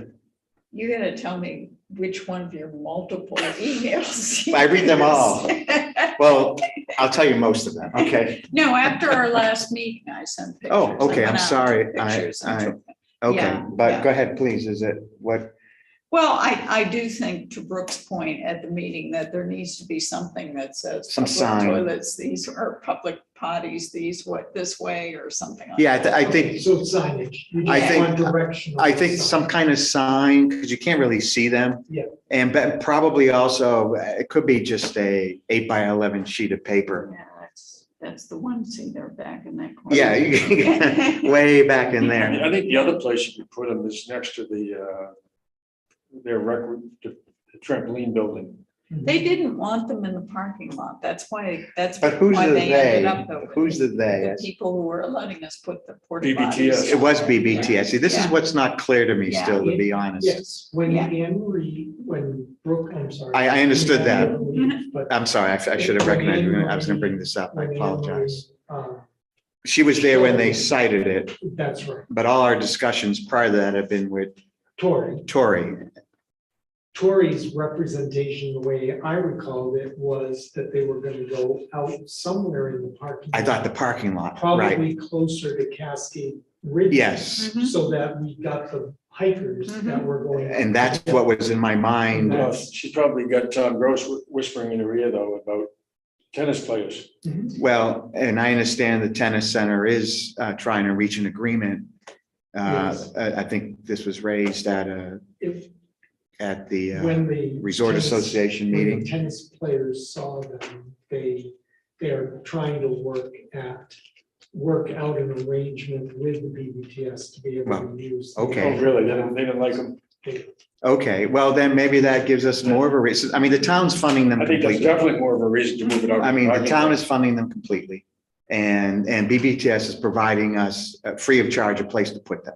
Right, So it seems that's giving even more issue in my mind about properly citing them. I was willing to stay with where they were right now. But if the tennis center, if they're working on an well, agreement, but again, that's secondhand to me, I wasn't involved in any of Right. the discussions, but that's what I've heard they're trying to work. I mean, can you separate it, just move one of them to the other side of the parking lot? I don't know how that works with the Well, maintenance. ADA and maintenance Oh, one of them is and ADA, one's. Yeah. ADA compliant. So, I mean, at a minimum, there should be a So the minimum sign Signage. pointing people, and then maybe 8.5 by 11, public restroom, please keep neat or something, whatever the length, do not trash or whatever you want to say. You know, where they are is good for the people riding Snows Mountain Lift, I suppose. Mhm. But again, this is the town paying for Right. it, and we were trying to cover Right. Snows Mountain Lift, the tennis Well, we center, were and other told- residents. We were told that the problem wasn't the Snows Mountain Lift. That's It was right. our hikers and bikers And that's why people that they, we were encouraging. and that's why they did not want to Right. participate in Right. in helping us pay for it. They wanted people to actually stay away from the buildings. was Right. The motive. Yeah, That's what they wanted us to limit the exposure of their buildings to our guests. Well, that was always that my was mind. Tori's. Right, so I'm a little perplexed, I guess. This is why I raise this under I board will concerns. I will clarify it, I will clarify it with Tori. and Yeah. We'll see what we can do. And, yeah, and whether I think maybe we need to think about whether we're happy with where they are. If also you can check with Tom and find out what his Yeah. plans are. Yeah. If he's not as interested in keeping them as close to the tennis courts as possible, as he was, I think, as he mentioned earlier in an earlier meeting, perhaps we can move them out where they're more visible To the hikers. to the hikers and anyone else walking, residents. Right. And we may not need a sign out. If you can see them in the parking lot, just put the signs on them as public restroom or something. Okay. Rich, did you pop your head inside by chance? One of them? I did not. One of them, just making sure that they're holding up their end of the bargain. I will next time. Do you know what days they come on? I don't know, I know. No, it's not critical, but Yeah. I'm gonna do Well, I think any spot checking Should. be done on any. Any day, so that exactly. they are clean. exactly. Okay, next time that way I will, I was in the Livermore one the other day and that was very clean. Good. yeah, The one the Forest Service maintains. Yeah. yeah. That's why you have to pay, right? That's all I have for board concern, and so nothing from you guys, correspondence. The That's a motor on. Cascade Ridge, Homeowners Association. Right, sent us thank an you. email, from Dan Bancroft. They want to know a written response of when Cascade Ridge Road will be repaired. I will go over the priority. Yeah, list could you, with do you Dan. recall, did you have a chance to look at it yet, where it was on the list No, of, I gotta sit down roads with Jim and figure and, out. My, They're talking Often- safety concern here, so Well, it's. that needs to in- be certainly It's addressed. in rough shape. I Right, mean, it's not, okay. talking to Jim, it's not as bad as Snow's Mountain Road at this point. Okay, But it is deteriorating. I mean, I think in our mind, we at least have a priority list that, you know, if Snows Mountain Road is next, you know, is Cascade Ridge the one after that? so what we had done, Exactly. what we had done in the past, Bob, is after we got the results from HEB, with the status of all the roads where we made a general decision, please correct me if I'm misremembering, that we would do the better roads first because it would, in the long run, save money. However, I think we've begun to move away from that and looking at things like perhaps we want to move into Boulder Path next because it may be more advantageous to us contract wise to do something like that. Or maybe move to Snows Mountain Road because we have to do the water line underneath anyway, so maybe we can. So I think we're rethinking our strategy. Am I Yeah, correct? on that? Yeah, I think that we said we were gonna try and do the ones that are most traveled, that Okay, people see, most people see. and use, right, And Yeah, but if they're use, not, that, you know, You know, and Well, that we- was the initial Yeah, idea but- of doing right. the entryway and going down. Of course, You know, right. that, and, but then at the same time, there were roads like River Road, like where I live, that you just need a little help, fill in something or And other. cheaper And to if do they it did now. that now, the road could last a little longer.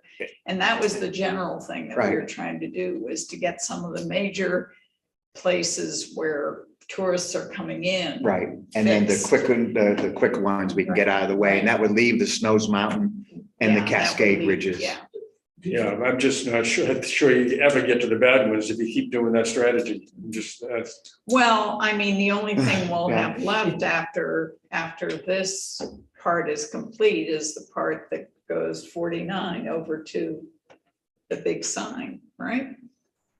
I mean, in terms of a major thoroughfare, that and the area in And front of the Boulder gold. Path Road. Mhm, Right, mhm. but I mean, this does get to, as I said, you know, we're going to have to request more money at the Yep. next town meeting, and so what do we want to do? Do we want to, in effect, extend the contract of the current road work so that we don't have to rebid it and move right up Boulder Path Road with the current company? Will that save us money if we can move in that I don't know direction? why that would save us some money. No, because they'll have to Right, they'll we won't have to rebid it. remobilize. Well, we wouldn't have to rebid it, but nothing is engineered. Right, okay, And with the additional work that the engineers are doing to get our costs down right, on this section, I don't know what we're gonna have okay, so even that is to maybe be not, able to design. okay, But the This- original bid was, the original estimate by our engineers is that it was gonna take $8 million. That's probably. for all the 15 roads, million by for all the now. roads. And we, I don't even wanna ask. what Right. it is now. And so we need to decide as a board what roads we want to do next and when, if we want to put something in. I think the plan was to put it in the next budget because we're not looking at the wastewater treatment facility actually coming online. I mean, the having to pay for it coming online for several years. So this allowed us maybe to take care of some of these projects to get them in.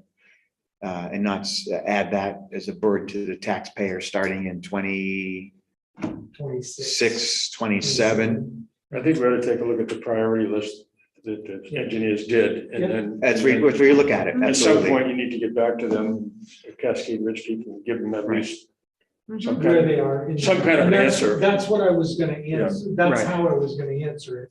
Like your number 2 on the priority list, that's looking like it's gonna be 2 years or 3 years down. the road. Right. Just in general terms right now, and then we can. And we can have our Fine. discussion. Yeah. Yeah, I'm just a little concerned that they put in writing that some of this, how did he say this? Some sections of Cascade Ridge Road are dangerous when traveling. So I think we need to address that in our response in some manner. I mean, that's really putting it out there. I think, it's in writing to the town. Yep. But yeah, answer them and let's plan on revisiting the priority list and what, if any, warrant article we might want to bring forward for town meeting 23 on road repair. It does seem to be one of the more popular spending projects. Well, and you've had it suggested the last 2 years that you just put more money towards it to get more roads done. Anyway, Yeah, right. We had And one so- citizen suggest we do it. Just Do get the whole, everything. yeah, was that Barry? I think it was. Just, yeah, get them, have the money and go. Well, for it's not getting cheaper in the year that we put it off. Right. No, his point was absolutely on target, I thought as well. Decided otherwise. Did I miss the Penny Baker Solid Waste District? It's not, I don't see it on again, my eyes aren't the greatest now, but I don't see it on Not on our. my list, on the agenda.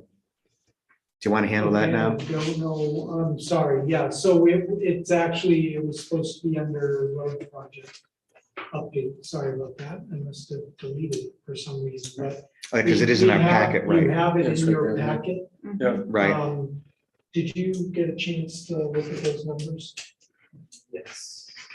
So all I had Steve do, just for information more, so that anything is, if we signed back on, if this is the agreement that's accepted by the district, and we Mhm. agreed to participate again, what would be the impact? I pulled data from 21. Yeah. Where we had a total spend of Yeah. 59,000. Yeah. 23, if we averaged at the same time, which was 850. Yeah. 850 tons, we'd be looking at 63,000. So $4,000. So it's current rates plus CPI each year. Right, yes, Yeah. but he gave us some numbers in there. Yeah. Which would equate to $4,000 or $5,000 more if we get. Plus rid of the CPI, same, right, Plus the CPI. as the year went on. So that, could be as much, I mean, if Well, CPI high is inflation. 8 to 10. Yeah, 10%. but that's going to be anyway. That could be another $13,000. The other part of this is, we've never discussed, we've never really had a decision to move forward and start talking to wind waste to other potential options, going down to Rochester, whatever it is.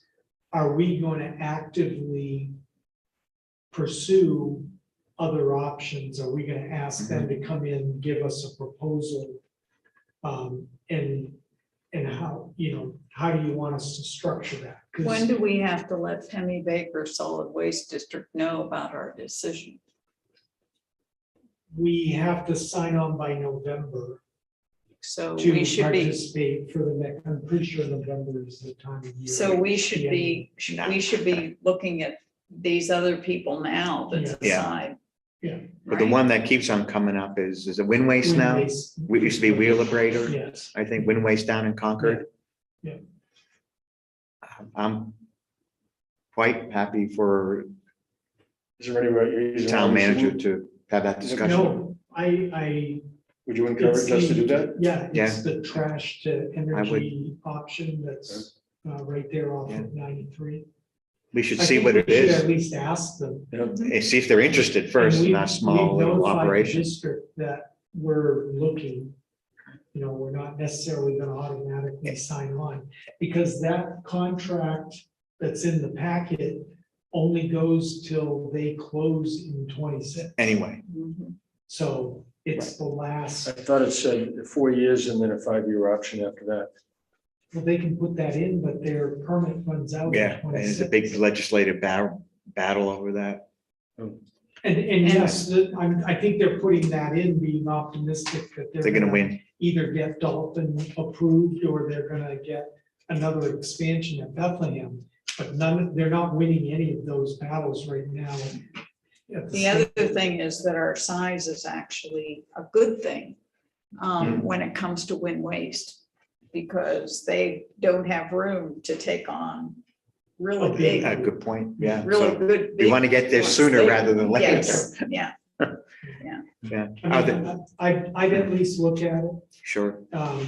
You also have waste management in Rochester. I was gonna say, is there anybody else you can And think that would be, you have, for us? The facility up by Berlin that we could ask. They're a little difficult to get to.